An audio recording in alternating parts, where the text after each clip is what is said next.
Luvjit Kandula, what advice do you have for women who want to get ahead in pharmacy?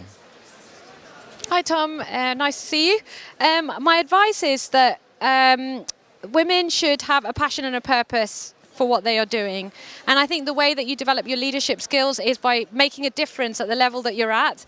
So it's really important to educate yourself. It's important to develop your own clinical skills. It's important to develop your leadership ability.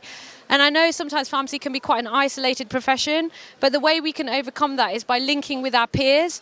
And I hope in the future, I'd like to see more women in leadership, and I hope that women will support each other more than what they have been doing to date. I mean, I've had some great support, probably more from male colleagues in general, but I think that if we set up that peer network and really start being a force for action, then we can probably make change together. Yeah. And have you come across any particular barriers that you might like to warn others about? Is there anything that was particularly difficult to overcome in your career so far? I think in my career, what's been difficult is the fact that the boardroom is male-dominated, maybe. Personally, I've never looked at male or female or any difference. I think it's about a confidence building and really being not being an expert in what you do, but actually having something of value to add. And I think you have to have a lot of self-belief. That's important. And overcoming your self-doubt and saying, well, I don't need to know everything, but let me add the value I can. And then slowly, I think you will build your credibility and your respect. But I think don't aspire for high things. Make the most of the present moment. Make the most of the opportunity that is in front of you. Innovate, improve patient care, and let your work speak for you. That's what I say.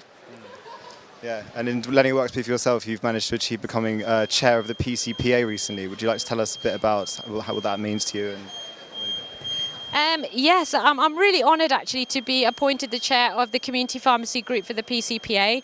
It's really an opportunity to be able to support community pharmacy strategy and to support integration.